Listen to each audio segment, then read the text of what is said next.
Welcome in. Welcome back to another episode of the Format Podcast Live, Wednesday night edition.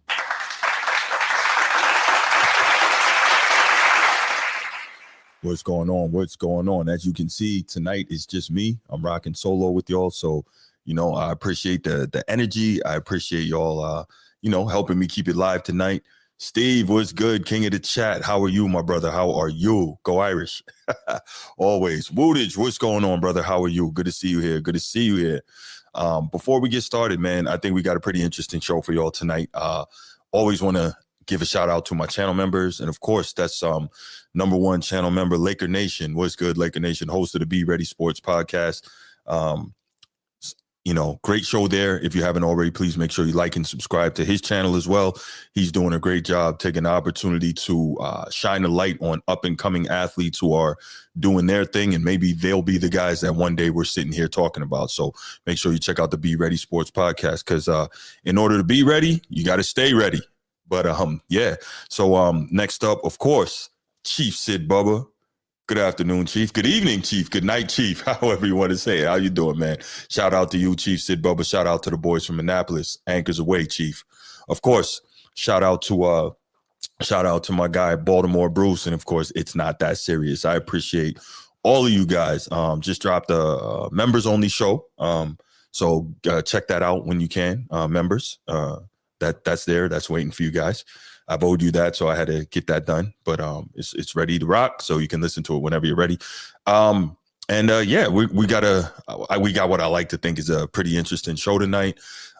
As you saw by the main thumbnail and the topic, we're going to discuss, of course, is Shai Gilgeous-Alexander, who will be opening up his first ever NBA Finals tomorrow night. Is he going to be the new face of the NBA, depending on what he does? And that's a topic worth discussing. And of course, we've got Tom Thibodeau, former coach of the New York Knicks, who just received his marching orders. We're going to talk about that. Was that fair? Was that right? And then, of course, we're going to talk about what can the Knicks do to get better, to get over the hump. That is providing, of course, that they find the right new head coach. Love and Aries, what's going on, Mr. Realist? How are you? Good to see you here. Thank you for stopping in. I appreciate it. All right, before we get started, y'all know what time it is. Going to do the little spiel, and then we're going to make it happen. If you're watching here on YouTube, make sure you go ahead, click that subscribe, that like, that notification bell. Make sure you're kept up to date whenever we drop new content on the channel. If you want the audio-only version of the podcast, open up your audio podcast platform, hit the search bar, type in The Format Podcast. We should come right up. If you're enjoying the content, make sure you give us a like, leave us a 5-star review, and drop a comment. All that stuff helps us rise in the algorithm, helps us find more sports fans, helps more sports fans find us. Make sure you write it down, put it in your phone, make a note of it. The Format Podcast is live Sunday mornings at 10 a.m. Eastern.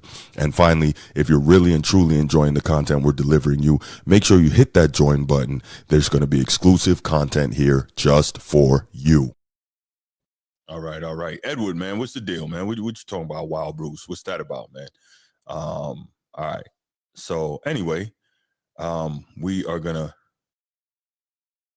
Yeah, what's up? What's up, Jess K? I saw it when you said Luka was traded for Flag. I was like, wait, what? Then it occurred to me what you were saying. Yeah, what's going on? GEZK. I don't know if I've seen you here before, but if you haven't been here before, man, make sure you like and subscribe to the channel. Thank you for joining. All right, so let's go ahead and get right to it. No quick hits tonight, but we're going to get right to these main topics. We're going to knock this show out. So, help me keep it live in the chat. Definitely call in when you get the opportunity, and we'll go from there. And then we'll get you guys out of here to enjoy the rest of your night. But, oh, man, the first topic I want to discuss, and this was crazy to me, was, and this is something that Transformer and I had talked about a couple times, was whether or not we thought that the Knicks would, part ways with Coach Tibbs. And I think we were both, Coach Tibbs being Tom Thibodeau, and I think we were both on the same page, like, okay, he coached this team to the furthest position in the season that they've gotten to in the last 25 years. You've seen, the consistent improvement and the growth in terms of the team and where he could get them in the postseason. And of course, Transformer had the big one, which is a legitimate point. They knocked off the champs. They came off the mat being down 20 points in that Celtics series in both games 1 and 2 to come back and win both of those games, shock the Celtics in Boston, and lay the groundwork for upsetting the defending champions, who most people thought were coming out of the East before the playoffs started, right? Myself included, obviously. But Coach Tibbs did a tremendous job, but Knicks are going Nick, I guess. And they fired Tom Thibodeau yesterday. Totally shocked by that. I was like, wait, what? Like, this is insane. I don't even know, like, I don't even know what they're thinking unless they've got somebody in mind that they want, that they think that can get them a little further, right? And, I think one of those would be Mike Malone, right? Former coach of the Denver Nuggets, who just won a championship 2 years ago with Nikola Jokic and the rest of those guys. So he's got championship pedigree. He's out there. They may be looking at him. And I didn't even realize Mike Malone is from Queens, New York, right? So it would be something of a homecoming for him to coach the Knicks, obviously the team that he must have grown up watching and rooting for. So that would be interesting. I think his dad was an assistant with the Knicks before on the Jeff Van Gundy staff, if I'm not mistaken. So he's been around his team in a coaching capacity for quite some time. So that's an option. Then I think I heard Stephen A. Smith say it, and I hadn't even considered it before. I thought it was a very interesting point. Jay Wright, two-time national championship coach at Villanova, he's still out there, right? And why is Jay Wright an interesting guy, right? Because one, again, two-time national championship coach. He's a coach that clearly knows what he's doing with the X's and O's, with defense, with motivating the team. He knows what he's doing there. But also what? He coached Jalen Brunson in college. He coached Josh Hart in college. He coached Miles Bridges in college, right? Those guys were on the championship team that he coaches. So theoretically, he could get the most out of those guys on this NFL level, right? And those guys, they would know his system, et cetera. Nobody's saying that he's going to be the next coach of the Knicks, but it is something to think about that I hadn't thought about before. I totally forgot, because a lot of times when I see coaches get fired and I think about the next coach, a lot of times I don't think about going down and looking into the college ranks. I normally think about, okay, who's available on the professional ranks. But Jay Wright might be very intriguing if he's, willing to come out of quote unquote retirement. He seems very happy. I'm sure he's well paid, well compensated from his time at Villanova. But that was an interesting thought. Go Cats Hoops was good. Thank you, Steve. Thank you, Mikhail Bridges. Thank you. I appreciate that correction, brother. Thank you, man. Yes, I do always confuse them. You're absolutely right. But yeah, so Tom Thibodeau is gone. And the question is, was that a fair dismissal in any case whatsoever? And I think the answer to that is no, right?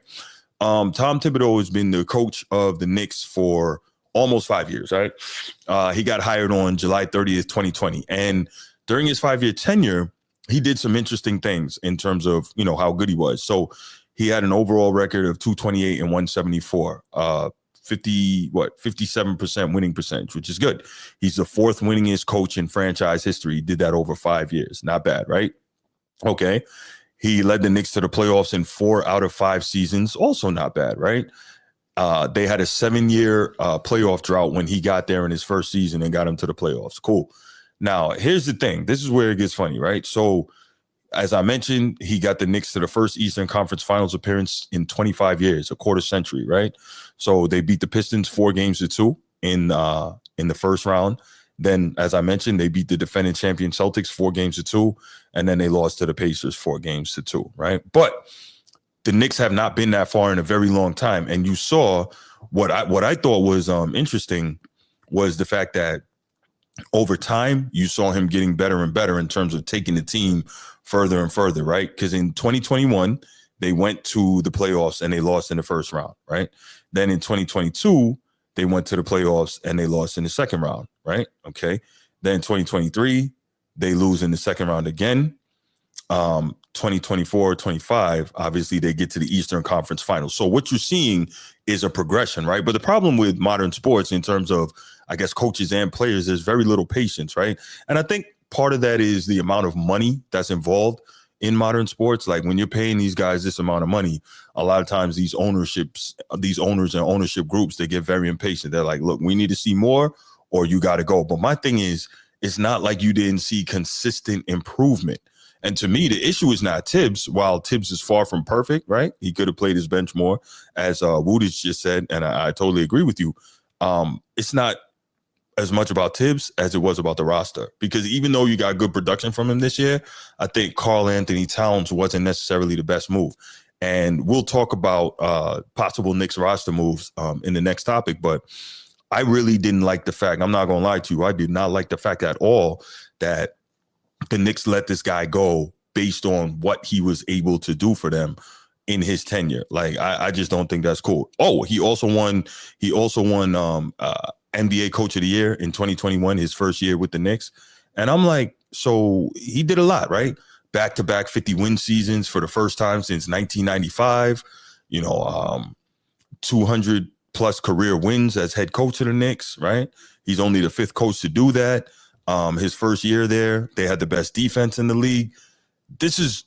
He did a really good job, right? And again, when you look at just how he was able to coach this team and, breed resilience in them, I really don't get it. And I don't know, man. The question is going to be, are the Knicks going to live to regret this? And who's going to be the next coach to take over the position? I really don't get it.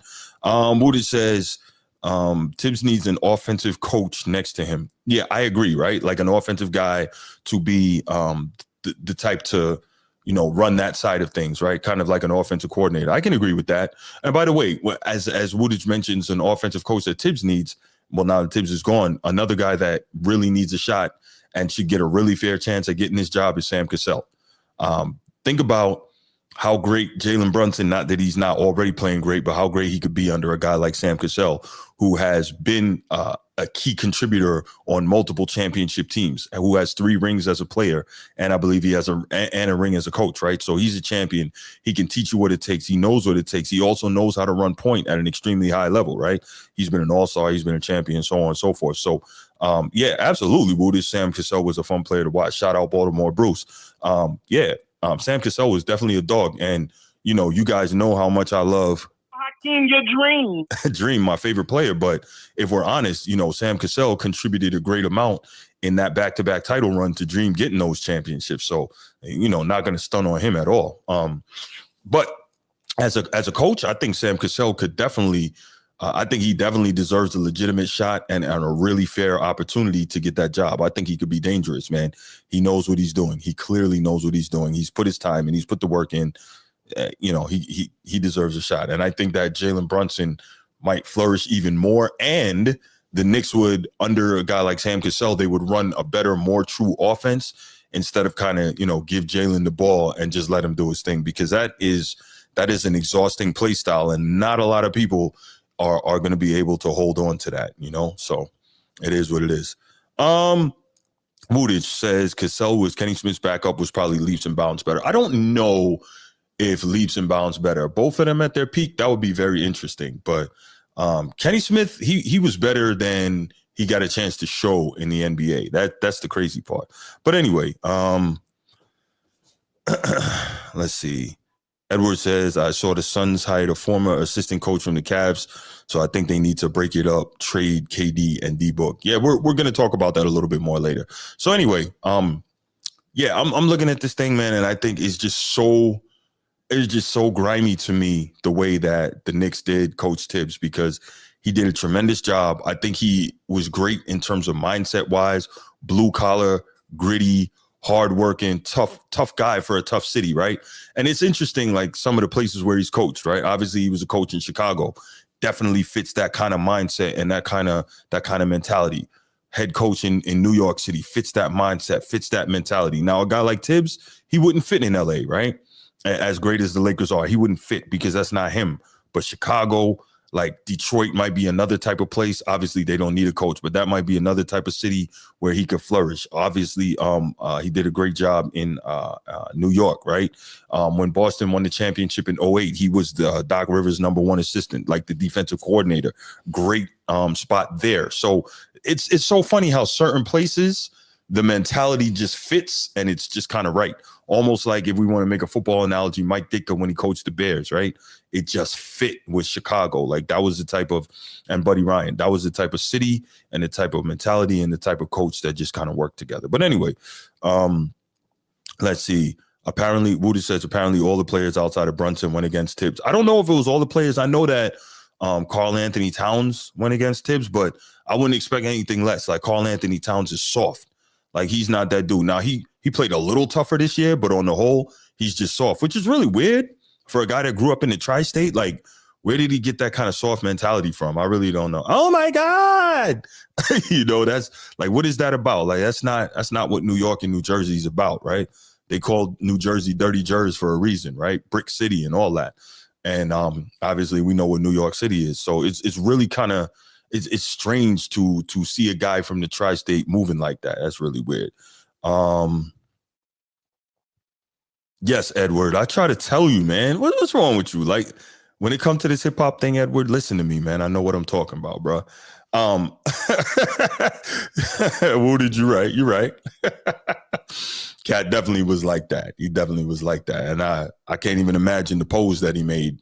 But anyway, yeah, so let's go ahead and, excuse me, let's hear what Stephen A. Smith had to say on the Stephen A. Smith Show podcast on YouTube regarding Tibbs' dismissal by the Knicks. The issue is Tom Thibodeau. Why the hell is he out of a job?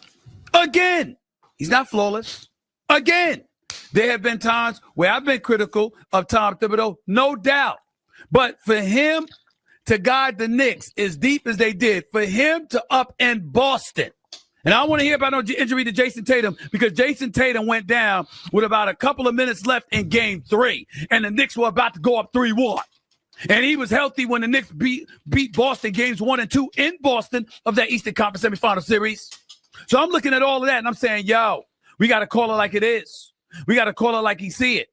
Look at the roster of the New York Knicks. Tom Thibodeau is a defensive-minded coach. Is it possible? Is it plausible? Does it make sense, ladies and gentlemen, for us to look at Leon Rose and the New York Knicks and say, yo, you kind of compromised him because he's a defensive-minded coach, and that you kept Hartenstein and a Julius Randle and a Dante DiVincenzo and your picks, you could have got this far, and you'd be in a better position to go out there and, let's say, get a Giannis Antetokounmpo.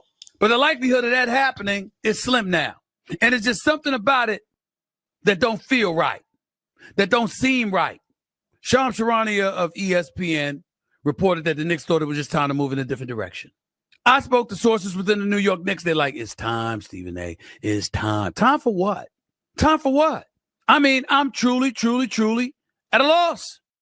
See, that's all good. Stephen A. says he spoke to sources inside the Knicks, and he has those connections, right? So why would they say that it's time? It's time. Like, what was Tibbs doing or not doing that they were so adamant that it was time when they have seen consistent improvement? Let's look at this from an ownership perspective, right? So the Knicks go to the Eastern Conference Finals. They make it to Game 6, right? So what? 2 games, 1 game away from making it to the NBA Finals. Cool. It's good because if they win Game 6, then they got Game 7 at home. All right. So here's the deal. It was projected. I think Transformer and I talked about this. It was projected that courtside seats for a Game 7 in Madison Square Garden were going to run $500,000 for 2 tickets. $500,000 for 2 tickets. So let's think about the extended playoff run that the Knicks had and all those home games in Madison Square Garden, how much money that made James Dolan. Because realistically, this is how owners think, right? They think about money, and they just made a ton of it. Obviously the seats, obviously concessions, merch, all that stuff. They made a ton of money. So you're looking at it and you're saying, okay, from an owner's perspective, they made you a ton of money. You're looking at from an owner's perspective and saying Tibbs got you 1 game from the NBA Finals and an opportunity to hoist the trophy for the first time since 1973. Like, I don't understand what it is, because if we look at it, Pat Riley didn't bring a championship to New York, right? He came close, but he didn't. He got to Game 7, and then my guy Dream took care of that. But he didn't bring a championship to New York. Jeff Van Gundy didn't bring a championship to New York. No one since, I want to say, Red Holzman in 1973 has been able to deliver a championship to New York. So it's not like Tibbs has some great, all-time great legacy that he's following up that he's embarrassing with the Knicks. So why wouldn't you give him more time to finish the job, right? I just don't get it. I just don't get it. Like, it just doesn't make any sense to me. And so I'm kind of, I don't know. I'm totally at a loss. But I guess the bigger thing is going to be sitting back and waiting to see who it is that the Knicks are going to get to replace Coach Tibbs? Is it going to be Jay Wright? Is it going to be a Sam Cassell? Is it going to be a Mike Malone, a New York City guy born and bred? Who is it going to be? Bookie Allen says, and this is a great point, it isn't Tibbs' fault that his two best players are defensive liabilities. Nah, no doubt. That's a great point, and that's fair. I don't know. I just don't know what they're going to do. I think it was a terrible mistake to get rid of Tibbs, and now we're going to see how that's going to go. We're going to see if the team is going to regress. We're going to see if the next coach, how well that works for Jalen Brunson, because obviously you got to make sure your star is in a good place. This is the NBA, not the NFL. So we're going to see. But we're going to leave it there on this topic. We're going to open up the phone lines. You know the number, 904-219-8264, 904-219-8264. Let's open up the phone lines. I'm going to take a couple calls on this. Definitely want your thoughts on who you think, when you call in, be prepared to tell me, who do you think the next head coach of the New York Knicks should be? Do you feel like it? Yeah. Who do you think it should be? Maybe one of the guys I mentioned, maybe somebody different, right? And do you think that Thibodeau deserved to get fired? All right, who's this caller from Georgia? Who's this? Hey, good evening, Bruce. This is VC from Georgia, man. Just calling in on this Knicks Tibbs firing. How you doing? Thank you for calling. Man, I'm doing good. How about yourself, man? I'm maintaining, man. Man, that's good. That's good. See, my first thing with this Tibbs firing is I'm also dumbfounded by the firing. Yeah. Now, Tibbs has shown in the past that, man, he's going to run his starters into the ground. That's true. But one thing I will say is last year when they lost Game 7 at the Garden to the Pacers, you saw that Deuce McBride had got some minutes, and I was sitting there like, wow, I wouldn't have known anything about Deuce McBride if this was a close game. And then you see this year that, Deuce McBride actually started showing some promise in the rotation.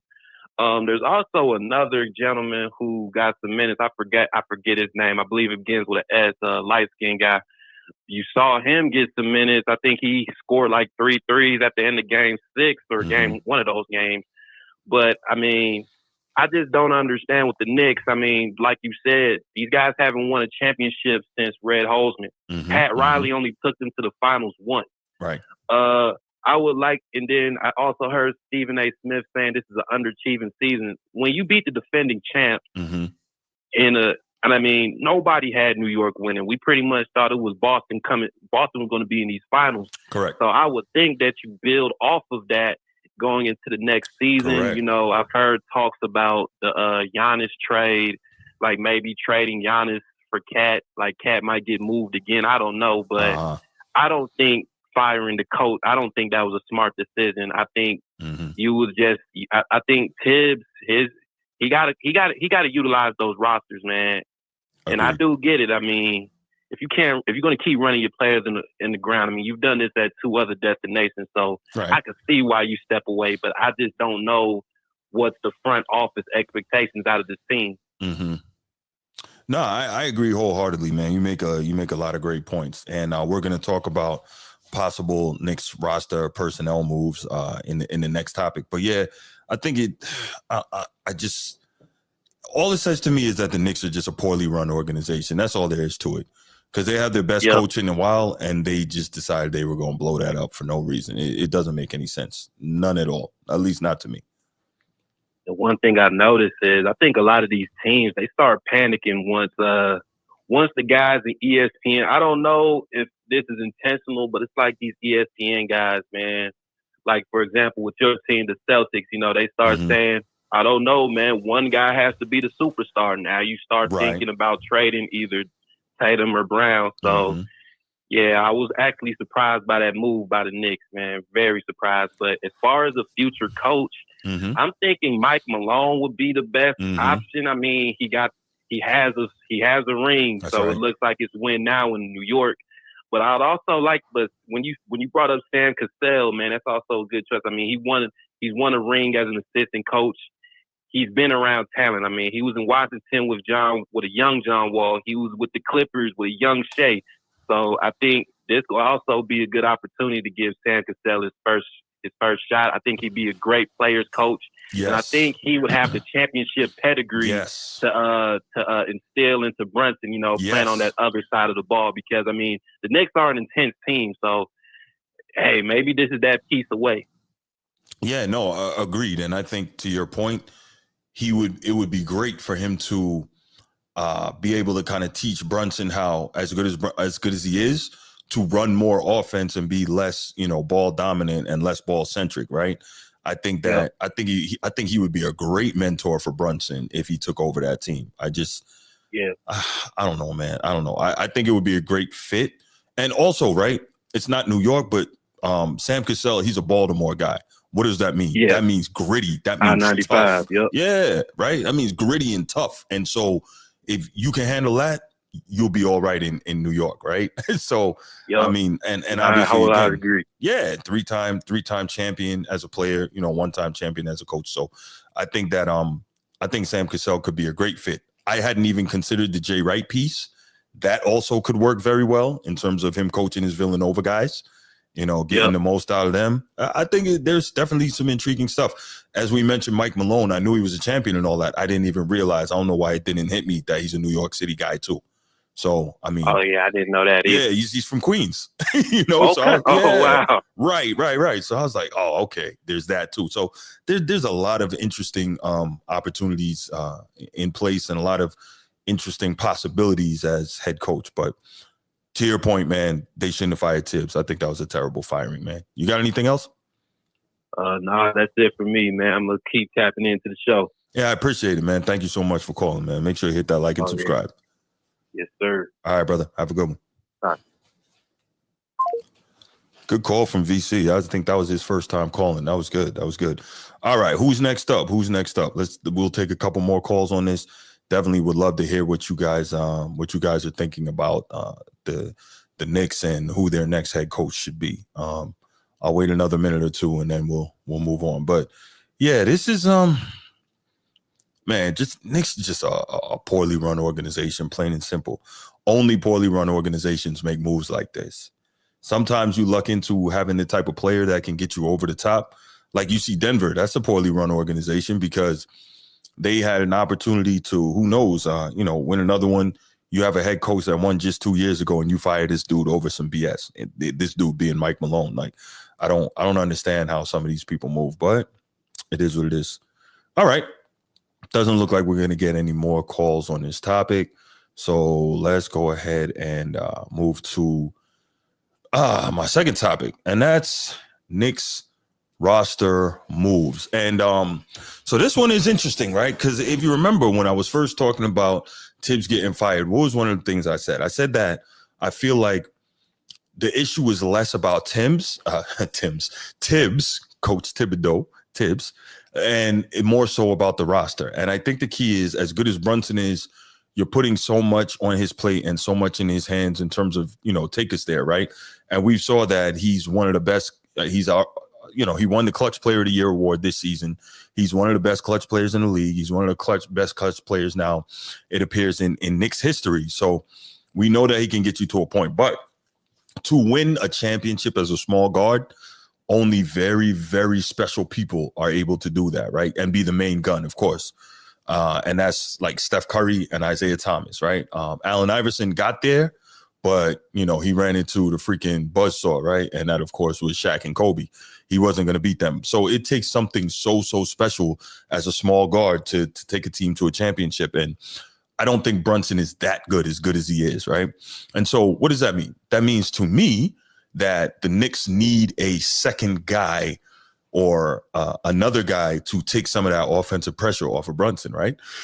The Knicks need to do a better job of running real offense. And when you are running real offense and you have another guy that can be that can take defensive attention away from Brunson and can be, a very good to elite scorer, that would make a real difference. So I think that instead of firing Coach Tibbs, they should have worked on the roster and gave Coach Tibbs another year, and then you see what happens. But the reason I have on the thumbnail up here Kevin Durant and Giannis is because, to me, I think those are the two guys who would make the most immediate impact, and put the Knicks in a position to be a legitimate and immediate championship contender, right?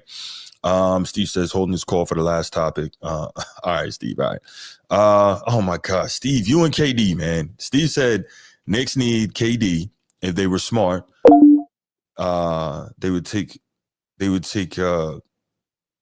let's see, Smart off the Suns, Cat for KD straight up. First of all, if I'm the Suns, I'm not doing that, right? Why do I want Cat for KD straight up? That doesn't even make sense to me. But regardless, so we know where Steve stands. Steve wants KD. Now, Steve makes a great point when he says KD is shut up, Edward. Yes, I was thinking about Tibbs. But anyway, Steve makes a great point when he says that KD is plug and play in any system, and he is. And I think there's a good reason for KD being effective anywhere. One, because we know, because he said it, he doesn't want to be a leader. Also, because he doesn't have it to be a leader. It's not just that he doesn't want to, he just doesn't have it. So he isn't and doesn't want to be a leader, right? So that's not a problem. And to Steve's point, he can get into any system. He can find any spot on the floor for the most part. And against almost any defense, he can get his shots off and be an elite scorer. And that takes a whole lot of pressure off Brunson, right? Okay, cool. KD would be the good fit, but if y'all remember when Transformer and I talked about this, I thought that KD would be the better fit in Minnesota with Ant Edwards. That's where I think he needs to go up if Minnesota can work that out. They need to send KD over there. That would be a vicious 1-2 punch, right? And of course, Ant Edwards looking up to KD and all that, and then working out together and all that. And maybe KD would help Ant Edwards, realize that if you use the mid-range game too, you can be more dangerous. But not the point. That would be, to me, the better fit than KD in New York. The guy I want in New York is Giannis. I think that he would be a tremendous fit, and he could cover up some of the defensive liabilities. So you put together a package, maybe with some picks and Cat, or, Cat and maybe a couple of bench guys, and you send him to Milwaukee for Giannis. That's what you do. Because if you're Milwaukee, you're never going to truly get, an even deal for Giannis, but you do the best you can, and that would be the best you can. So I would say if I could do that, you get Giannis and Brunson, man, that's crazy. And again, the plus with Giannis is that he covers up for the other defensive liability, which is Brunson. So if Brunson gets beat and he can't stay in front of his guy, Giannis can help out a lot with that, whether it's switching onto him in the pick and roll or whether it's, cleaning it up at the rim, So I think Giannis would be the great fit. And obviously New York being the great international and cosmopolitan city that it is, that would be a great fit and home for Giannis as well. There's a large Greek population there as well. So I think on and off the court, it would just be the perfect fit for him. I think that would work out really well. Well, no, Woodage, I hear what you're saying, but I think Dame is different than Brunson, though, right? Dame is different than Brunson. And also, it's going to depend on the coaching. I don't know if you heard me say this, and I know it's not that easy, right? But if I was the coach in Milwaukee, whoever it was, Doc Rivers or whoever, when Dame came there, I would have spent so much time, especially this past offseason, studying every variation of the 1-4 pick and roll that the Utah Jazz used. And I would have tried to put all that into my playbook with Stockton and with Dame Lillard and Giannis from every spot on the floor. Now, what does that mean? That means you're going to have to take the ball out of Giannis's hands some and let a point guard be more of a point guard, right? Whether that would be Dame or whether that would be Brunson. And that's cool because, Giannis is a guy who can somewhat run point to some extent. So him being able to do that takes some of the pressure and relieve some of the fatigue on Brunson's part in terms of trying to run the offense. But it also doesn't put you in a position where Giannis has to be running the offense all the time too. So he can get into the dunker spot. He could pick and roll to the rim for lobs, be a lob threat. Like I think it would be really good. I think it would work really well with smart and right coaching. Yeah, no. You're absolutely right, Woodage. They were playing very well under Griffin and fired him for no reason. And unfortunately, I think Giannis wanted him out of there, and I think that's why that happened. And I didn't like that at all. What's going on? It's not that serious. Good to see you, man. We shouted you out earlier.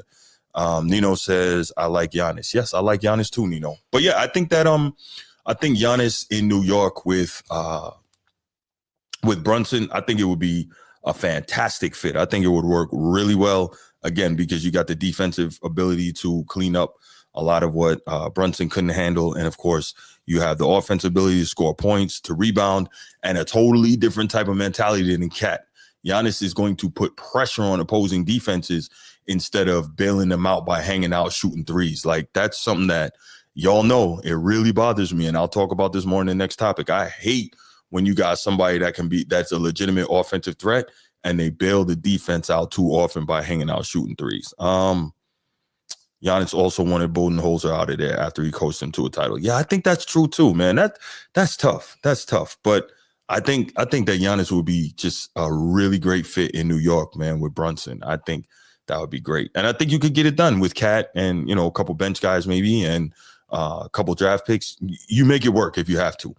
But you don't give up that core. But yeah, that would be crazy. And then think about it, other than Brunson, you have a real tough, gritty, defensive-minded team if you could get Giannis there. Like, I don't know why you don't try to do that. Maybe I'm missing something. Somebody put it in the chat. Nah, don't do that. Don't call him Giannis. Don't do that. No. That's terrible. Don't do that. But yeah, somebody put it in the chat. If they think maybe there's somebody else that could be a better fit in New York, maybe, and this again, I think would be another defensive liability, but maybe instead of KD, instead of Giannis, maybe you try to get your hands on Booker, and you bring him there, and then you have a vicious backcourt with Devin Booker and Jalen Brunson. But then again, in that situation, you have a backcourt that's not going to defend it all, and not necessarily a great shooting backcourt, right? Like, we know that Devin Booker can shoot the three, but he's not a three-point shooter. I think he's about 35%. Same thing with Brunson, 35, 36%. So these guys are, about average three-point shooters, but they're both big shot takers and makers. I don't know if Devin Booker has it mentally to deal with New York and what New York brings, man. That is a very tough city for star athletes. And if you're not mentally tough, I don't know if that works. Because if we remember, we can go back to some years ago, Devin Booker in the pickup game in the summer, crying and whining about being double teamed. And it's like, are you kidding me? Laker Nation, what's good, bro? What's good? Good to see you. Yeah, so I don't know if Devin Booker has the lower intestinal fortitude to deal with playing in New York City, man. That's no joke. That's not a place where you can go mess around. Like, you got to know what you're doing and you got to be tough there mentally. But my thoughts are I think Giannis is the best fit. KD is the next best fit. And then I'm not really sure what you do after that. I'm not really sure who's available or what type of moves you try to make, but they clearly need a second guy. Woody says Booker whining in the pickup game. These players are goated. Yeah, man, he was complaining about getting double teamed in a pickup game. And when they asked Kobe about that same thing, Kobe was like, man, you better double and triple team me. I mean, think about it. A pickup game is the opportunity where turnovers and none of that matters. If you get double or triple teamed, you have the opportunity to get better and figure out how to deal with that without, getting paid for it. Steve says, I lied. I'm calling in for this one. All right. Yes, you can call and advocate for KD. No doubt, Steve. But yeah, so that's my thoughts on it, man. That's my thoughts. I definitely think Giannis is the right fit for New York. I don't know if it's going to happen. But again, the other problem is, I guess, first we got to figure out who the coach is, and then you figure out roster moves. So we will see. But all right, y'all, let's do this. I don't really have much else to add to that. Let's go ahead. Let's take some calls. 904-219-8264. 904-219-8264. Pick up the jack. Let me hear what we got. Steve, what's going on, man? What up, Bruce? How you doing, brother? Maintaining, man. Good. All right. Now, before I go on my little prattle, because I'm going to advocate for my guy. If you were to see Giannis go to New York, how would that look in this hypothetical? Are they giving up Cat? Yeah, you have to. You give up Cat, maybe a couple bench players, a couple draft picks. You have to. I don't need Cat there if I have Giannis. Absolutely not. Okay, that's kind of what I assumed, but I just wanted to clarify before I made a couple points. Got you. So we're going to assume the lineup would look something like Brunson, Bridges, is OG, Giannis, and Robinson. Yeah. Okay. So, I just wanted to clarify that. So this is why I would lean towards KD, because I would make the same hypothetical where if you're to bring KD in, you're going to have to give up Cat. Mm-hmm. Maybe some bench guys, some picks. I don't know what their picks. I'm just kind of guessing at something like that. But regardless, we're envisioning the same roster with KD at the 4 or Giannis at the 4. We just saw New York. They struggled scoring when they needed to. Mm-hmm. They don't have shooting. They need more shooting. Mm-hmm. I love Giannis. He is a freak. This is nothing against Giannis. Right. This is more of a fit argument. Mm-hmm. We've already seen Giannis with the Twin Towers in Milwaukee for forever now, and it's like peak. It just doesn't work anymore. Mm-hmm. He's played with another 7-footer beside him. So if Robinson is going to stay in New York, he's the defensive anchor. That's his job. Mm-hmm. I'm not saying Giannis wouldn't work, but it's like, do you need another defensive anchor when you already have Robinson if you're willing to give up Cat? Yes. Or should you bring in a guy like KD where it's like, this guy can get his shot off in any system, in any offense, and can help Brunson in these closeout quarters. I mean, Brunson's a dog in the fourth quarter, but it's like, what would be a better fit for what we saw in New York's their deficiencies this year? It's like, man, give him a 7-footer that can go from the 3-point line in and get his shot off wherever he needs. And you're going to have to double team KD on that team. So that's going to free up Brunson. That's going to free up some things. You would have to double team Giannis, but it's a little bit different because you're not as much of a threat with Giannis from the 3-point line. Let's be honest. Like, he's expanded his game a little bit. Right.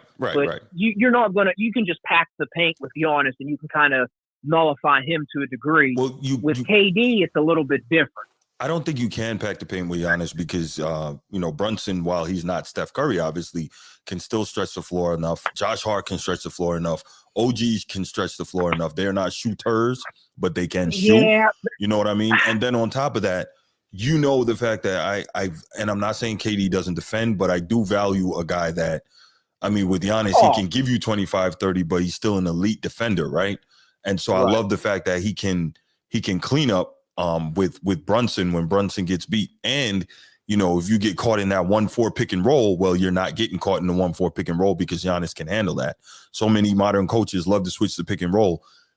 Giannis can do that, but he can also get back and defend the rim. And of course, an elite rebounder. So I like Giannis there better. Now you're right. He doesn't give you the, anywhere, anytime, any shot versatility offensively that KD does. I would be a fool to try and argue that. I'm not going to, but I like Giannis from the defensive versatility standpoint, as well as he can still get you points, and he can spell Brunson at times in terms of running the offense. So I think it works.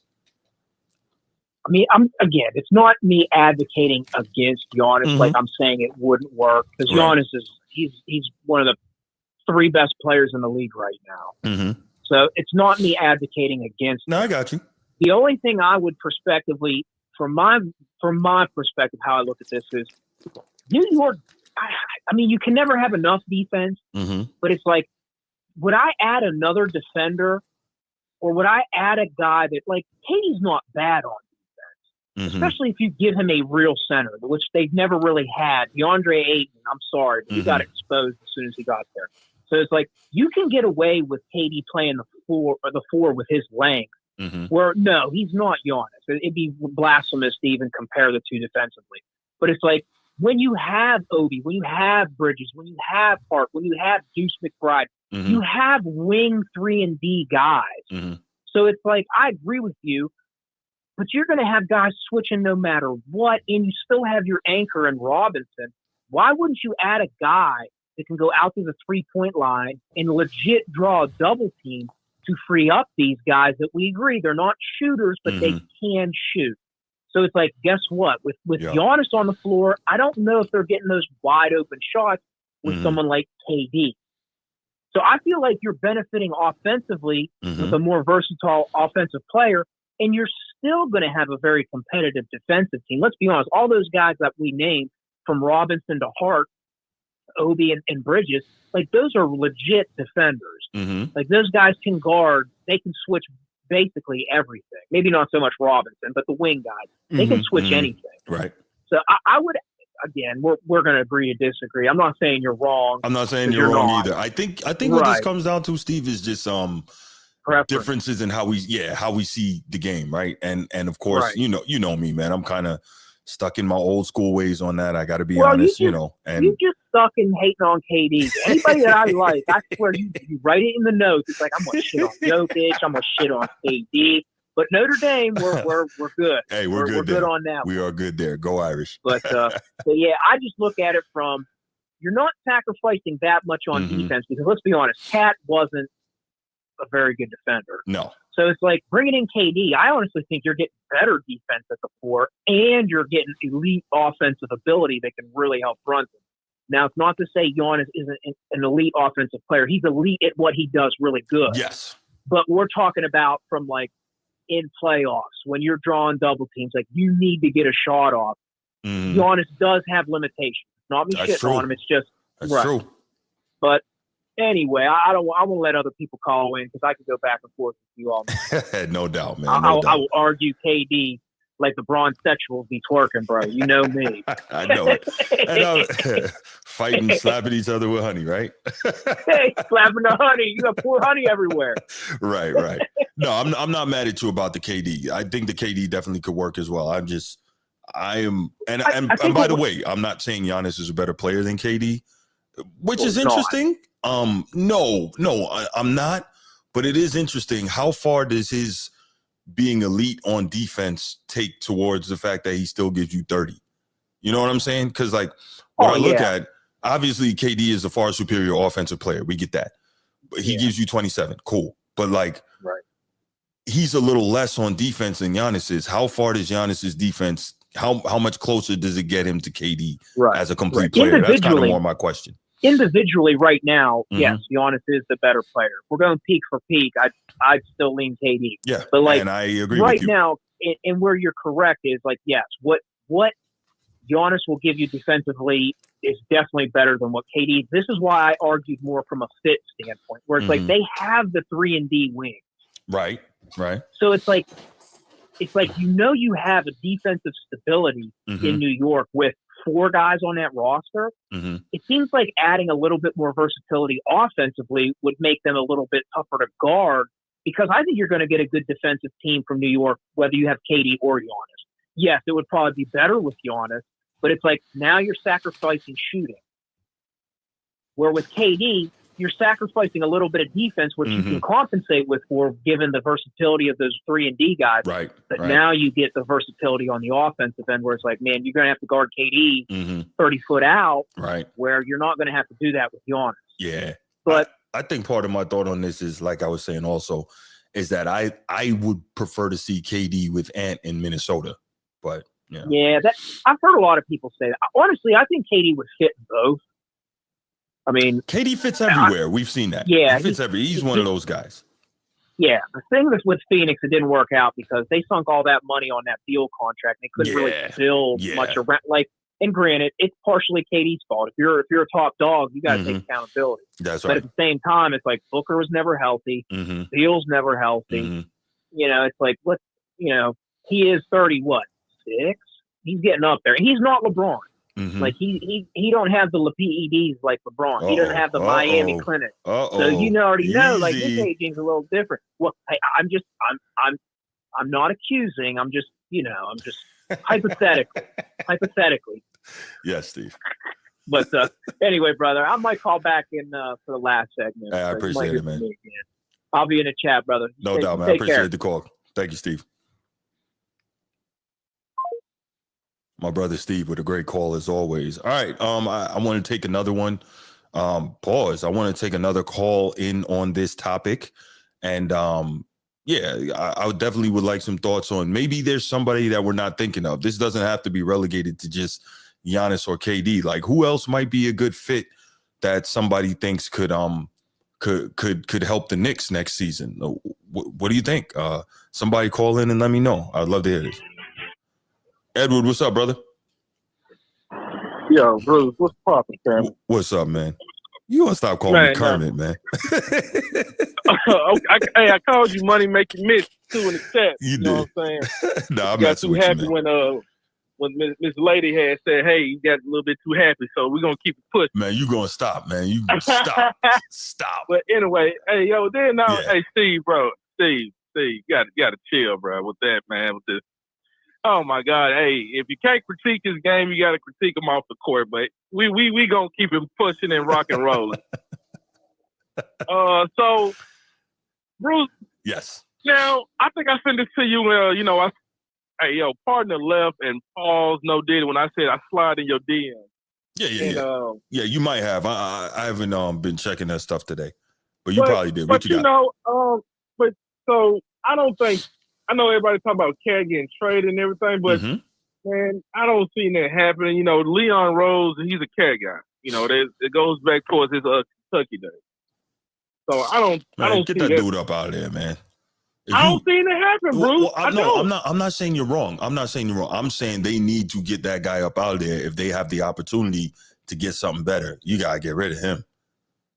But Bruce, it was also, I said in the chat, it was talks about KD and Giannis going to Toronto. That would be crazy. Yeah, I saw that you put that in there. That would, wow. I don't even know. But who are you giving up? I mean, only person I can think of is just Scotty Barnes and RJ Barrett, and they just signed Brandon Ingram. So I don't know, man. It's just a lot going on. I mean, we're gonna find out everything that's after the NBA Finals. After that goes on.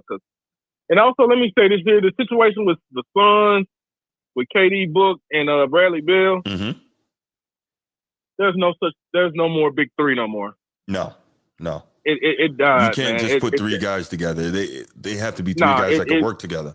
And so, I'm sorry to interrupt. Let me just say this: when you look at Boston, right, the first big three in of the modern era, basically, the reason that worked so well is because they had an elite point guard in Rondo to distribute and get the ball where it needed to go, and all three of the guys had a complementary skill set, right? So you got KG, elite defender and low post player. Then you got Paul Pierce, your slashing wing who can also shoot, and then Ray Allen, your traditional shooting guard. So it all worked perfectly. You didn't have guys who basically play the same position or play the same way, So I think it was just a perfect fit.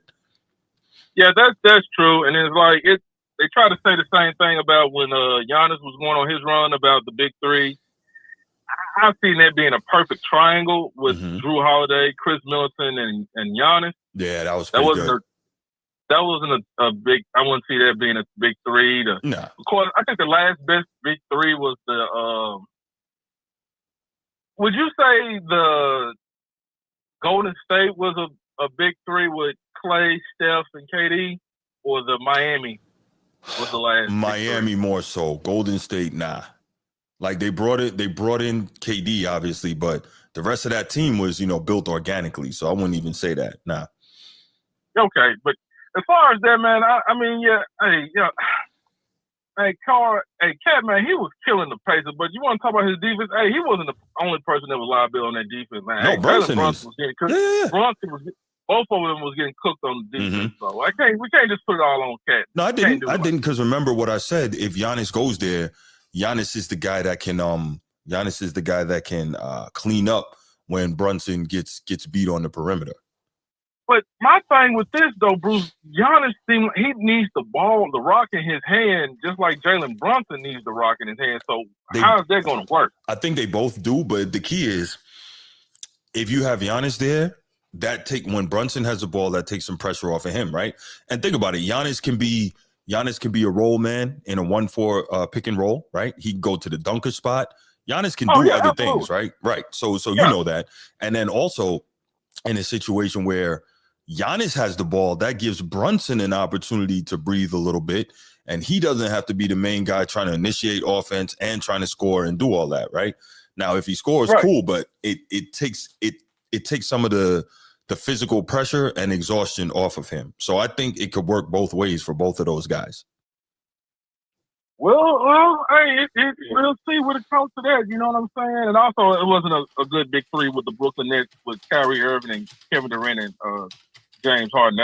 That didn't work. So big threes are dead no longer. So with that being said, it's because of we see two teams in the finals that does not have a big three. So just want to give my point on that. And man, with the firing of Tibbs, man, it's so crazy. I know you heard it. Notice if you heard it too about what Stephen A. said about why hasn't who was it, Leon Rose and the other guys, why they didn't come out and have a press conference, talk about it. They said he really never does have one. He always Leon Rose don't talk. He doesn't. He don't talk publicly. No, he doesn't. But he should. I mean, I don't understand. I mean, maybe because now let me ask you this, Bruce. When he got fired, if y'all lost against if he lost against y'all, the Boston Celtics. Who, Tibbs? Yeah. That's a great question because I guess you would say, well, he lost to the champs, but I really don't know, man. There's no telling what this clown James Dolan will do. So I really don't know. Think about it. This is the same guy that freaking tried to get Oak arrested in the damn Madison Square Garden, and Oak is one of the most beloved Knicks ever. So, there's no telling what he will do. Yeah, and I don't think he wouldn't if they lost against y'all because that was expected because y'all were the defending champs. I think it was because of it's the Pacers, but the Pacers should have shown, hey, they got more depth. You start going to your bench more, and in this Pacers series. So that probably been what it was. In my honest opinion, because I don't think that he wouldn't have got fired if they had lost against the Boston Celtics. But yeah, so that's all I got on that, man. But my fault, bro. Hey, I had to listen to about 5 to 6 times, bro. And Prodigy was the best person on that. I'm sorry, bro. It was too slow for me. The track was too slow. I had to listen to it. Look, man. It had bars, the lyrics. The lyrics was dope for Prodigy. God rest the dead. And it's one of the best tracks ever in hip hop history. But that's a whole different thing. Okay, Bruce, you said too much. I gotta get off the phone. Yeah, you know what it is. Don't act like you don't know. No. Yes. Let's talk about the show. Yeah, brother. Let's do that because you out here talking crazy. All right, brother. All right, brother. Take it easy, man. You be you. You try to be you too with that nonsense you just said. All right. I say no, man. Water. Yeah, all right, brother. Good call, Edward. Good call. All right. So Laker Nation, I believe you said you wanted to call in, so I'm gonna wait for you before we move on to the next topic. Go ahead, give us a call, man. Waiting to hear from you. Clay scored 70? I know he scored 60. I didn't realize he scored 70. I know Devin Booker scored 70. I did not know Clay scored 70. Okay. Laker Nation, waiting for you, man. Go ahead, do your call in. You say you were gonna call in on this topic, so I'm gonna let you say what you got to say before we move on to the next topic and finish out the night. Let's see. Whoa. Klay Thompson has never been better than Bosh. That's interesting. That's definitely up in the air. That's a very interesting question. All right, Laker Nation, you got 30 seconds, man. 30 seconds before I move on. Klay Thompson and Chris Bosh. That's very interesting. Oh, man. I don't know. All right. Well, I'm going to go ahead and I'm going to move to this last topic, y'all. Let's take the phone number down. Move to the final topic. All right. This is one. We got to talk about it, y'all. We got to talk about it. So Shai Gilgeous-Alexander, last year's runner-up for MVP, this year's most valuable player. The dude is a damn beast, plain and simple.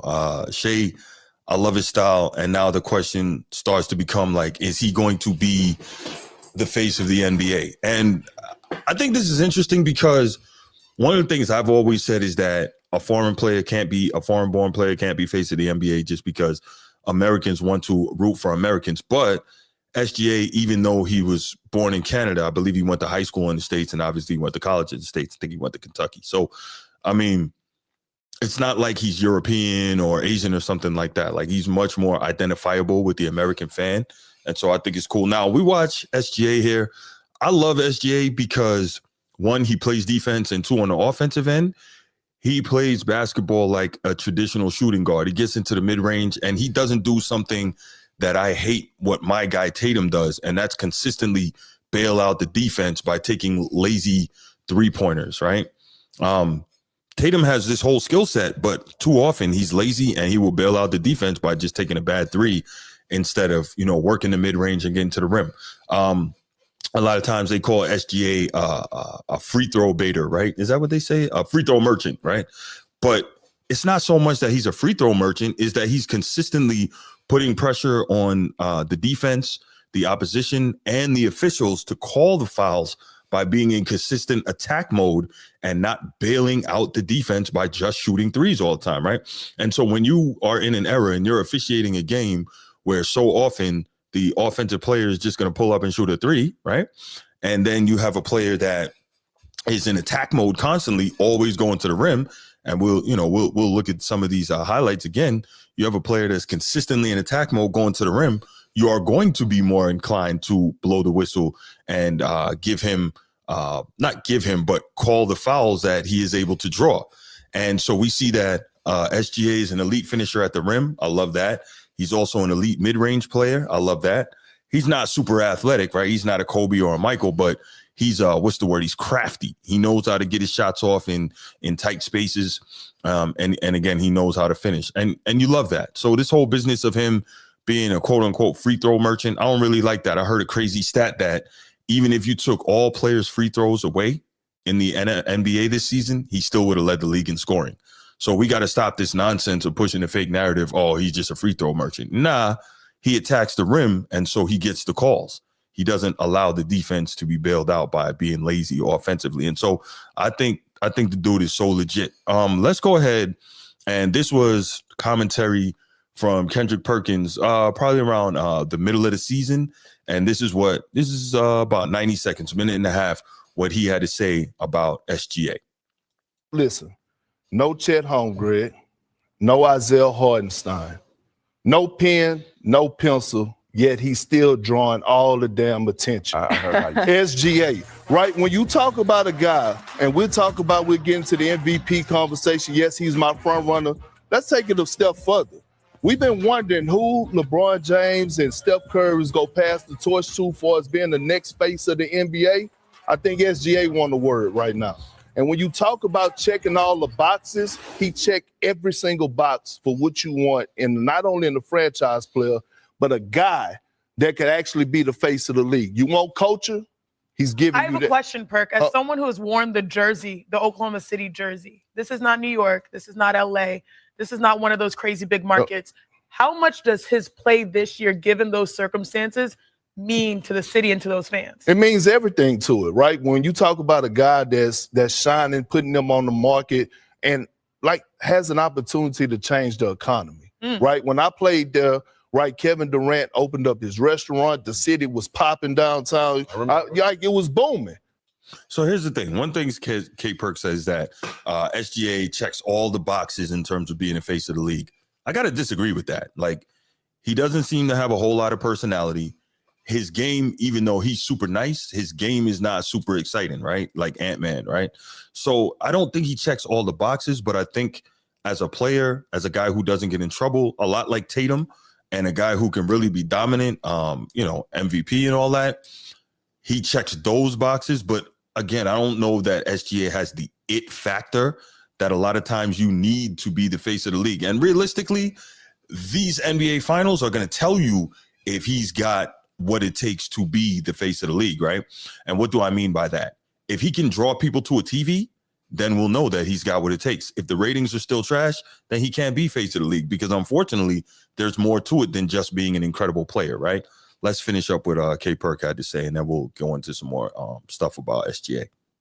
Now it's going to be the same. But going back to my point, when you talk about the future face of the league, he check all the boxes. You want the culture? He has that, right, with his fashion. Yeah. You want the professionalism? He has that. You want the game? He got that. He's delivering all across the board. He addresses the media in the right manner. Yeah. He never shies away from the moment, never shies away from accountability. I like that, though. He never shies away from accountability. That's big. Question, was that a slick shot at LeBron James? Because LeBron constantly shies away from accountability. I'm curious. Do you think Perk was taking a shot at LeBron, or you think that was just something that he was saying?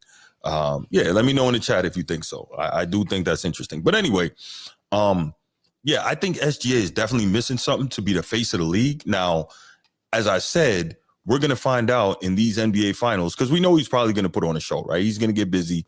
The Thunder are going to win. He's probably going to end up being finals MVP, right? But at the same time, like, okay, like there's more to it than that. Can you bring people to the TV? Are they going to want to watch? This is OKC. This is not New York, right? So, like, these are things that we have to think about in terms of you trying, not you being you, but anybody trying to anoint this guy as the face of the league. Like, we have to think about that. And that's real talk. Nino, don't start what? What are you talking about? Don't start what?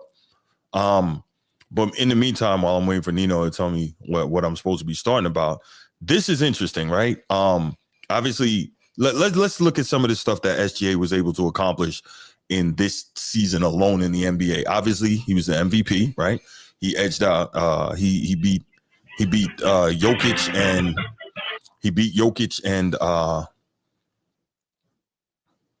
Giannis. Thank you. He beat out Jokic and Giannis for the MVP, right? So this is his first time winning it. Let's see.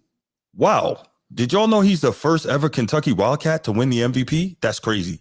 I didn't know that. For a school that has had so many great players in the league, he's the first one to ever do it. That's interesting. Anyway, so check this out. This season, SGA joins Michael Jordan as the only player in history to average 32 points, 6 assists per game while shooting 50% or better from the field in a season. That's crazy. That's good company, right? Now, obviously, it's not the same league, but that's good company anytime you're somewhere with Michael Jordan. Obviously, all-NBA first team because he was MVP, all-star starter, Western Conference Finals MVP.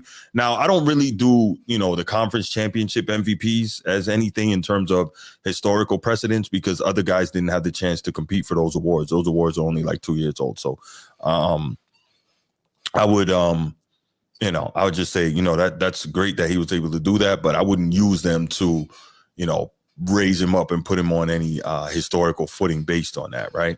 And then, of course, he's going to the NBA Finals. So far, let's see, the 2025 playoffs, I think over 18 games, 30 points, 7 assists, 6 rebounds, 1.6 steals.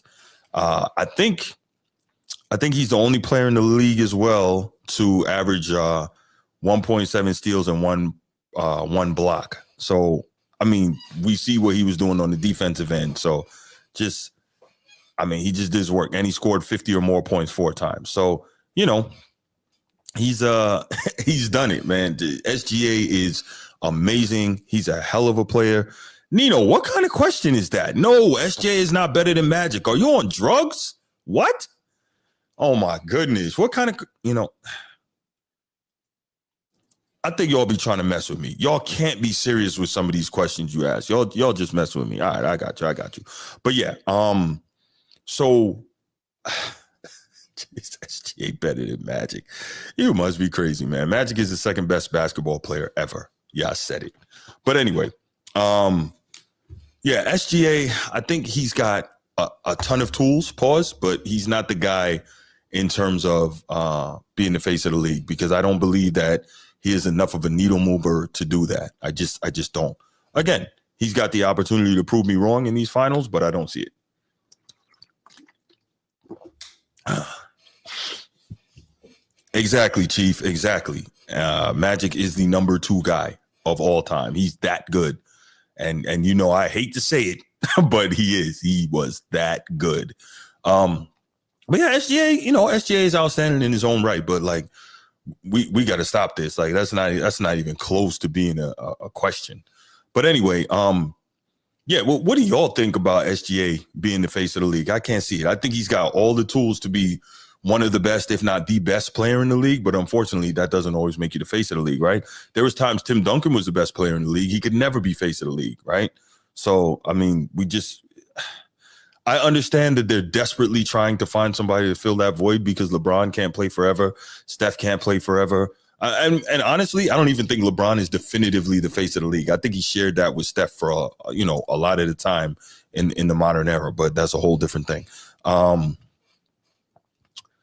right. So I'm going to open up the phone lines. We'll take some calls on this, and then we'll get up out of here for the night, man.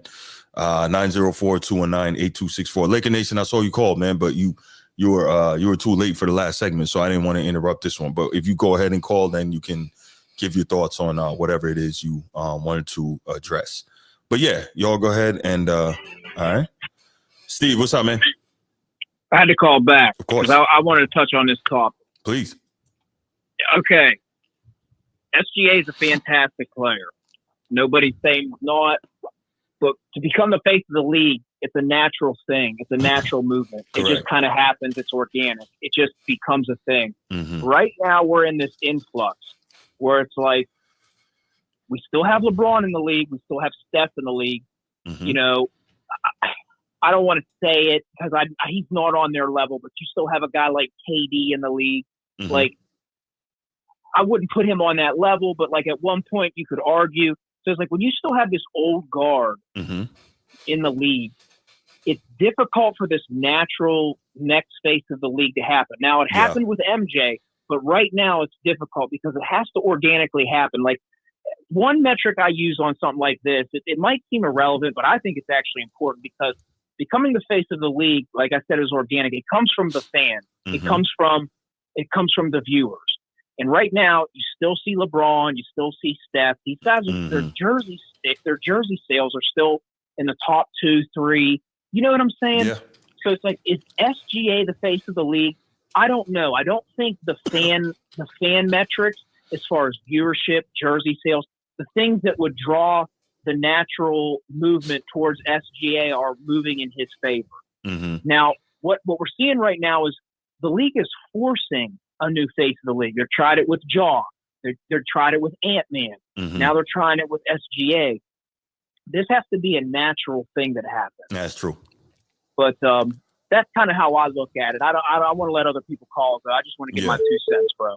No, I think it does have to be natural, but I also think that that the NBA is desperate to find it. But let me take this call, man. I appreciate you, Steve. Yep. Hey, have a good one, bro. You too, man.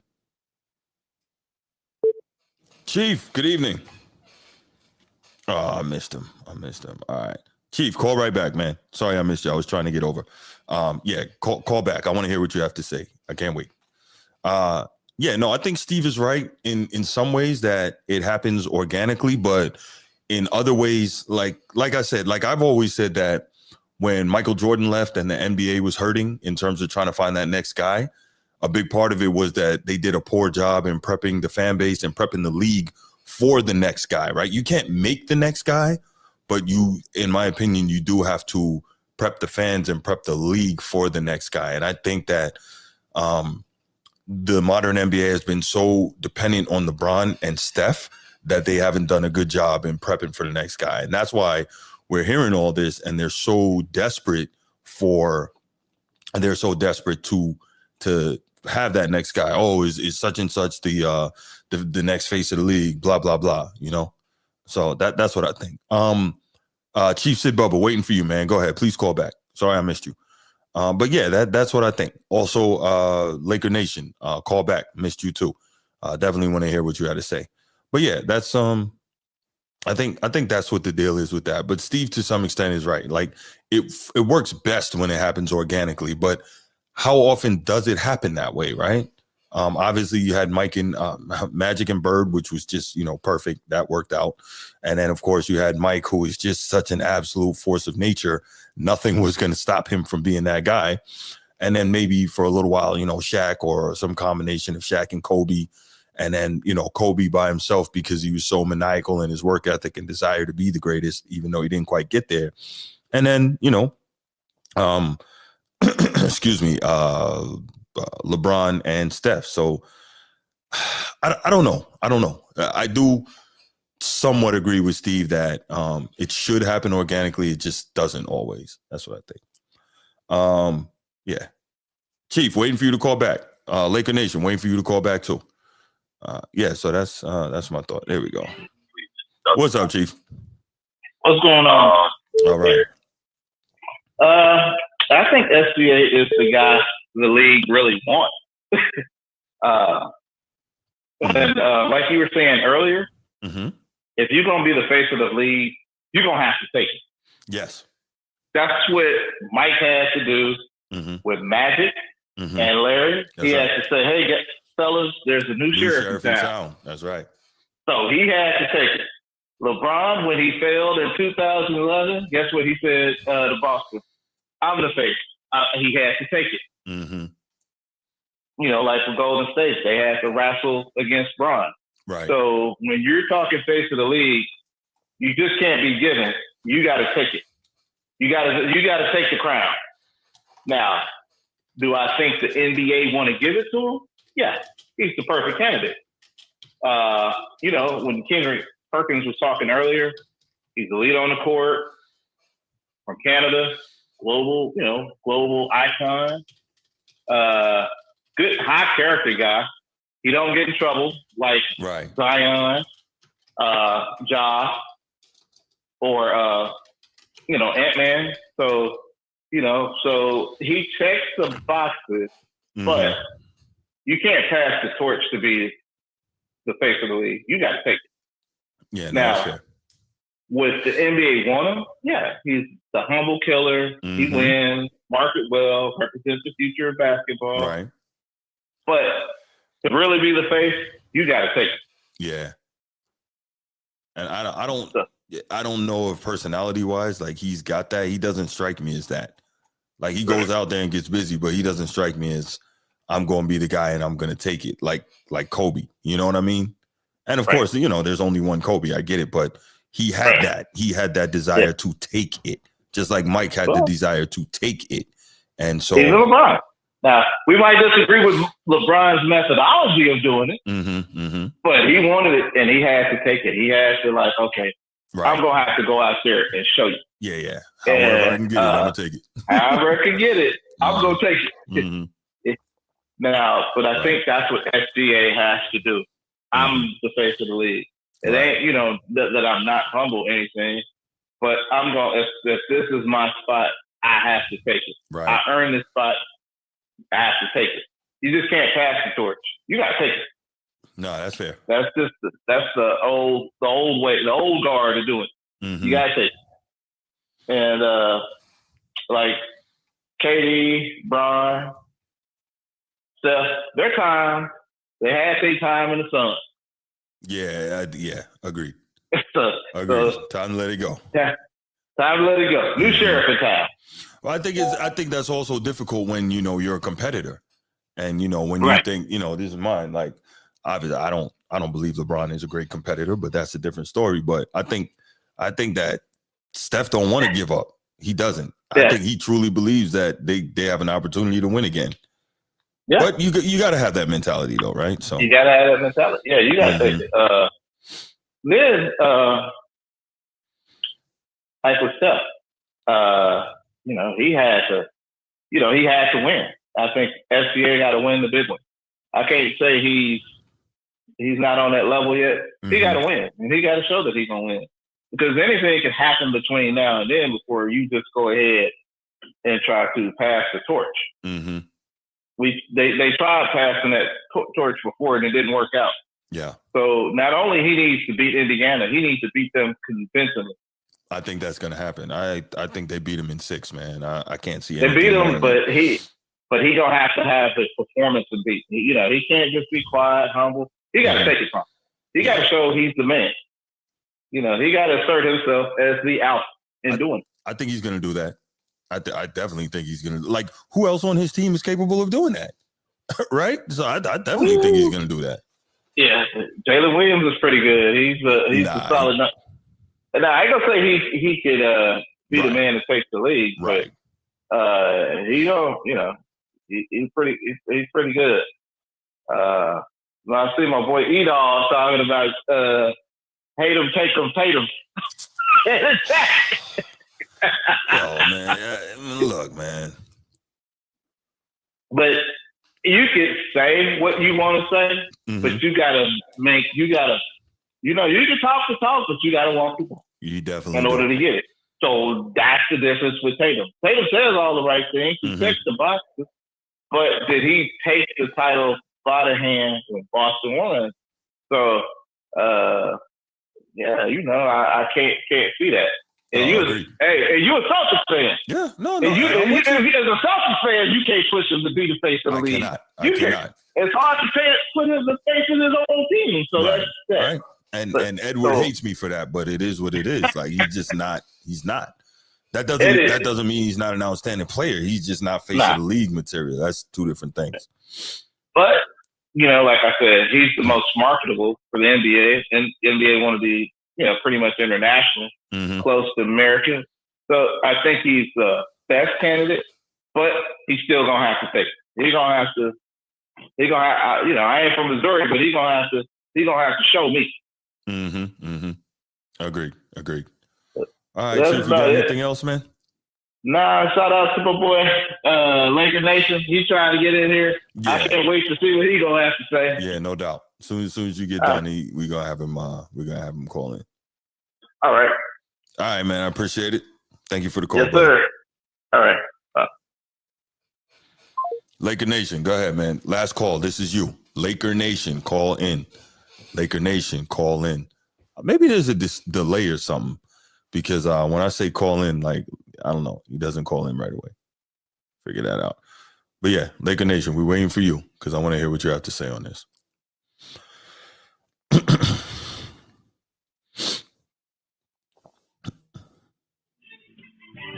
Didn't I say...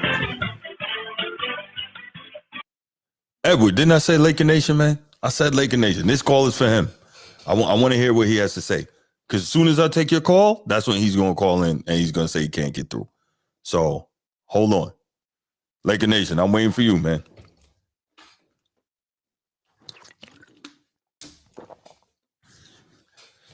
Laker Nation over there cooking and watching TV or something, not paying attention. Trying to take his call, man.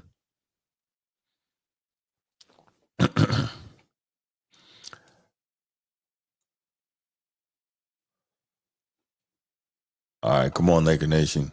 You got about 90 seconds, man, and I'm gonna let this go.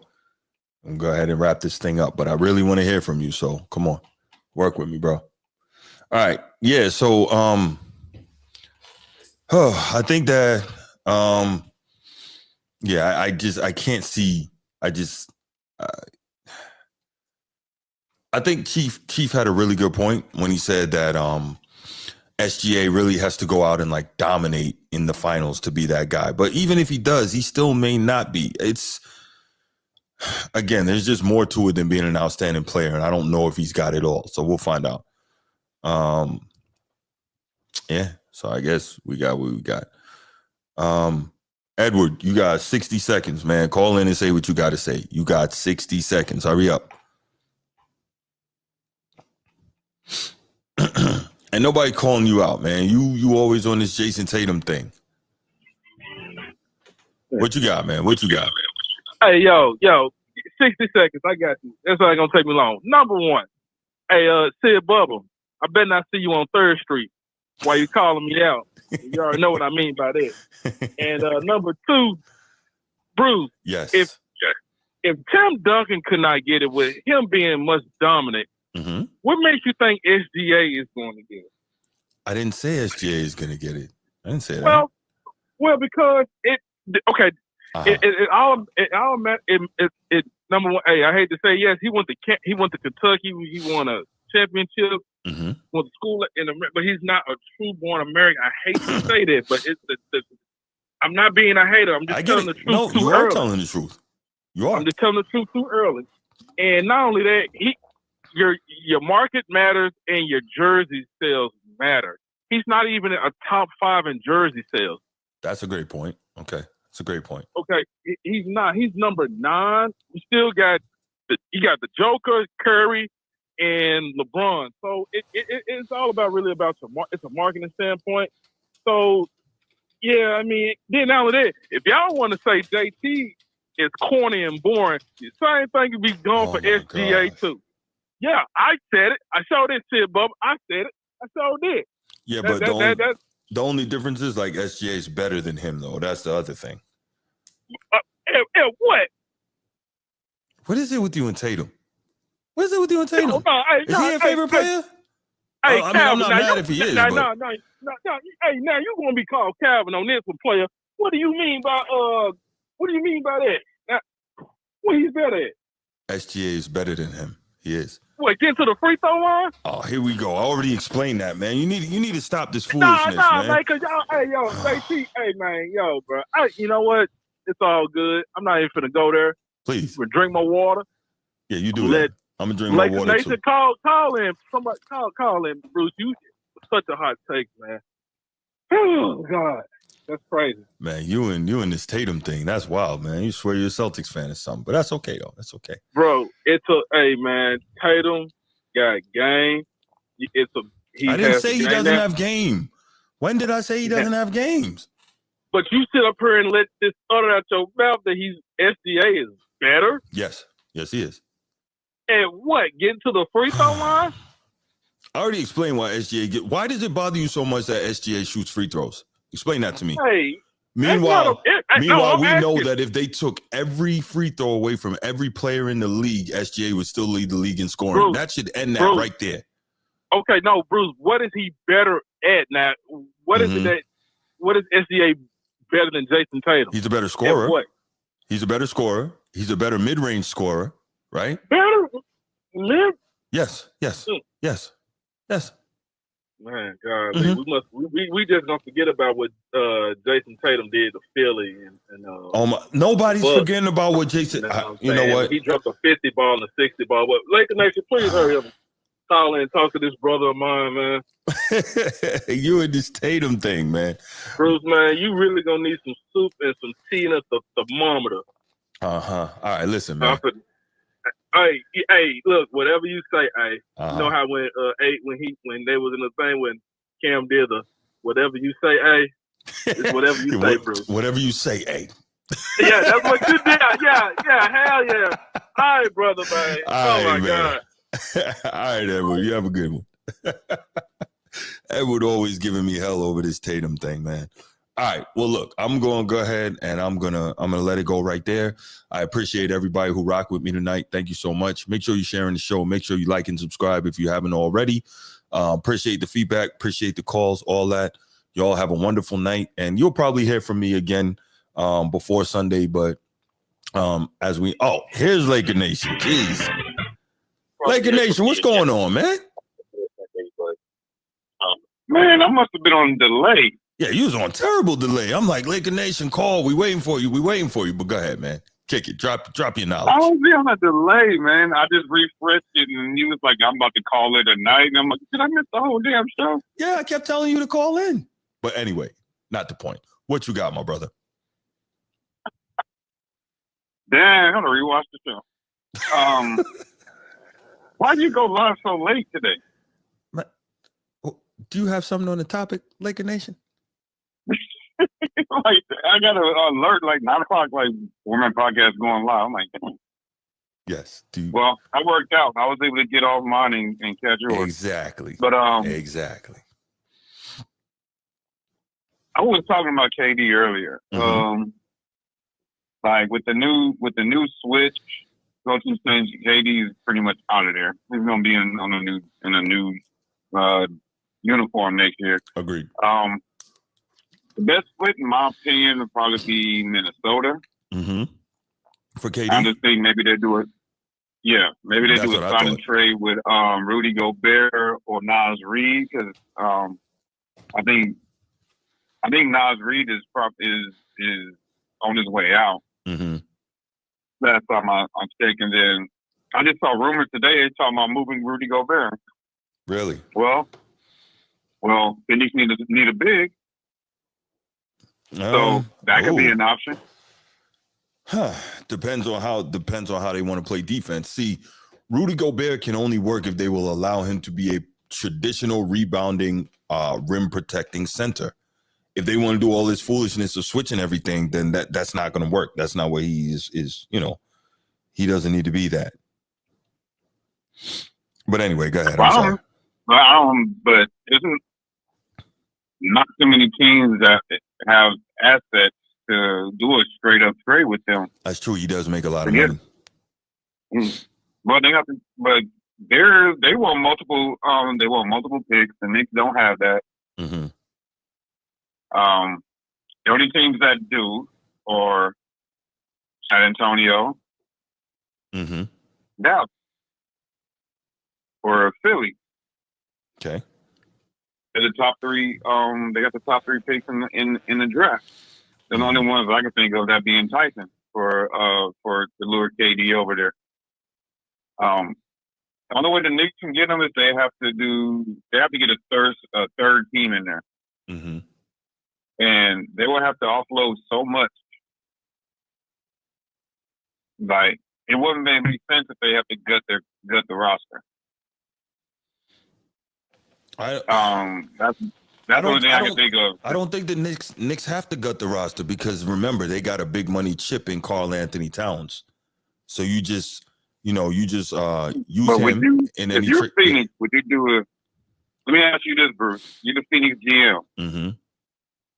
Would you do a straight up KD for Karl Anthony Towns? No, but it's not going to be straight up. Exactly. You got to get more if you're Phoenix. Yes, you're gonna request more. Mm-hmm. They're gonna have to give up more. They don't have the trade assets. Mm-hmm. And because the Knicks didn't they give away the majority of it when they got the Bridges trade? No, well they still can. They still have some. They still have picks, and you maybe you get in a couple bench players. You make it work. You can make it work. It's not. I don't know. Maybe maybe you see something that I don't think a straight up one would work. No, not straight up. No. You got to put together a package to get him. Yeah. Well, I don't think Giannis is going to go to, even though he had bought a new house in New York. I don't see him in New York, unless that's a destination that he really wants to go to. I think he'd be a great fit. Of course, you do. You're a low key New York Knicks fan. I'm not okay, go ahead. Well, you like the city. I mean, rephrase. Love the city. Love the city. Rephrase. Great memories. But I think the best team that has the best in the best situation to upgrade their roster is Dallas. Mm-hmm. They can get anybody they want. They can get anybody they want. Mm-hmm. They got that number one pick, and don't they have another first round pick after that? Not sure. I'd have to check. I'm not sure off the top. I'm not sure. I think they have another one. Or am I thinking about that? No, that's San Antonio. San Antonio got 2 lottery picks, but they can get anybody that they want, and they can just dabble that Cooper Flag, right then and there, before the draft. And they're talking about trading KD by draft day, so I'm just putting that out there. I wouldn't be surprised if he ends up in Dallas. Interesting. If I'm Dallas, I don't make that trade. Cooper Flag is young. I don't do that. Look, if you want Nico to get tarred if you want Nico to get tarred and feathered, make that trade. Nah, you don't want that. I think Cooper Flag would save his job, in my opinion. But agreed. Yeah, but they're trying to win now. And I just like the way the NBA has been moving lately is like they just dabble they put those pieces in place and just like make it make sense. Like you win the lottery, you got the number one pick. They put out there they're in win now mode. They may trade the pick, they may not. And then you got Phoenix making their hire today, and then they're announcing that KD could be moved by draft night. Mm-hmm. Yeah, you got to dangle KD out there to try and get something, man. You have to. And again, he needs to try to get to Minnesota, plain and simple. That's where he needs to be. I think that's the best fit for him. Pair him with Ant-Man, and then just get some rotational players around him. Mm-hmm. They got a solid squad to make a move. Mm-hmm. I don't want them to make moves, but they got a solid squad. What did you just to me. Man, look at that later, man. Damn. Go ahead with what you're saying. So I have, to be honest, I'm trying to think what the Knicks do need another like raw dog over there. Mm-hmm. It is like, but there's not too many options unless somebody just come out the blue, and there's not too many options for them as far as like to move the needle. Mm-hmm. Well, we're gonna find out. That's why you got a front office and a GM and a president and all that to make something happen. So we're gonna find out and see what it is. But you did it. But SGA, the new face. I think it's too soon. It's too soon to say that. I agree. I mean, he just won't. OKC is on for to create a dynasty. So I give him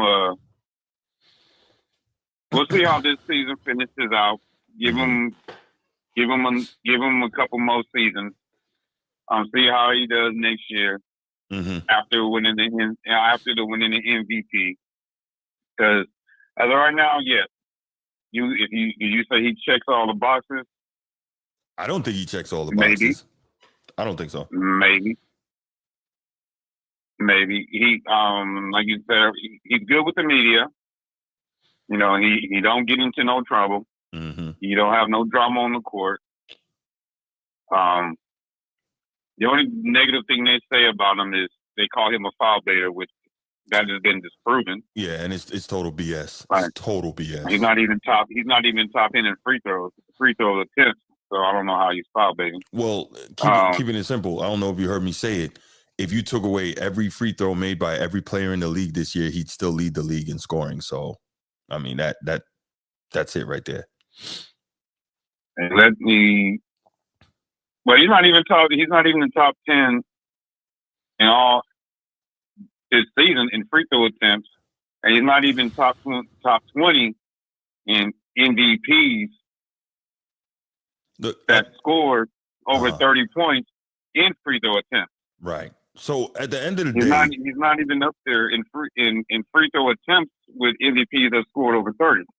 Well, the real thing is this, honestly, is that he puts pressure on the officials to call the to blow the whistle, because he doesn't allow the defense to be bailed out by just taking bad threes, right? Or taking, lazy offensive possessions. He puts the pressure on them, so he makes them call. But that's not foul baiting. That's playing the game. That's two different things. But, It's just they used to seeing exactly. people jack up threes all day, and he doesn't do that. He gets downhill. Correct. He gets to the basket, and he initiates contact. Right. You initiate contact, you're gonna get the whistle 9 times out of 10. Exactly. It's just smart basketball. Correct. That's exactly what it is. Would I mind him being the face of the league? No. Because they need a fresh face for the league to go in a better direction. Excuse me. Yeah, no, that's correct. Like to get people excited about basketball again. Because I'm just gonna say this and I'll let you go. It's a copycat league. Yes. If OKC is consistently in the championship, they win a couple, everybody's going to adjust to them. The 3-point attempts is going to go down. Everybody's going to get back to traditional basketball. Hopefully. No, it's a copycat league. It's always been. Well, I will say it appears to me that we're seeing a little bit more of that already, just in watching the way the next generation plays. Like the best players from the next generation are not just hanging out shooting threes. Like, like SGA and Cade Cunningham and these dudes. Like, I'm like, okay, yeah, I like it. I like what I'm seeing. Yeah, that's right. Like Tyrese. That's right. Ant-Man. Yeah, they get into the bucket. So yep. So that was a good, good topic. I appreciate it. I don't like the Tibbs firing, because I think that's crazy. Agreed. But There is rumors that Jalen Brunson's dad had too much say-so in what's going on in the Knicks front office. That's weird because Jalen Brunson loves Tibbs, so I don't know. I don't know what the deal is with that. No, I'm talking about his dad. Rick. Right. But I'm saying like that shouldn't be an issue because Jalen Brunson, the player, he loved Coach Tibbs, so I don't get it. But yeah, but I wouldn't be surprised if I wouldn't be surprised if he's the next head coach of the Knicks. Oh, I get what you're saying. Yeah, because these are rumors about players saying that he had a lot of say so back, behind the scenes and everything, what's going on with the organization and all that. I wouldn't be surprised if he's the next head coach. Right. You said to call in with your thoughts on who's going to be the next Knicks head coach. Yeah. First time calling, I missed all of the episodes. Like I said, I was on a hell of a delay. I refreshed it, and you were like, "Hey, he was about to sign off." Yeah, I'm definitely about to sign off. Good thing you caught me. Right, Bruce. Well, Bruce, a good show as always. Hey, I appreciate it, brother. I'm gonna say I'm gonna steal a line from Edward. Water. Water. All right, man. Another good call from Laker Nation. Glad we got a chance to hear from him before we ended the show tonight. But that's it, y'all. I appreciate you being here with me. I appreciate you hanging out, rocking and rolling. And we'll be back again. Definitely the Sunday morning show, but maybe we'll probably be back again before that. So y'all enjoy your time and talk to you soon. And we out. Peace.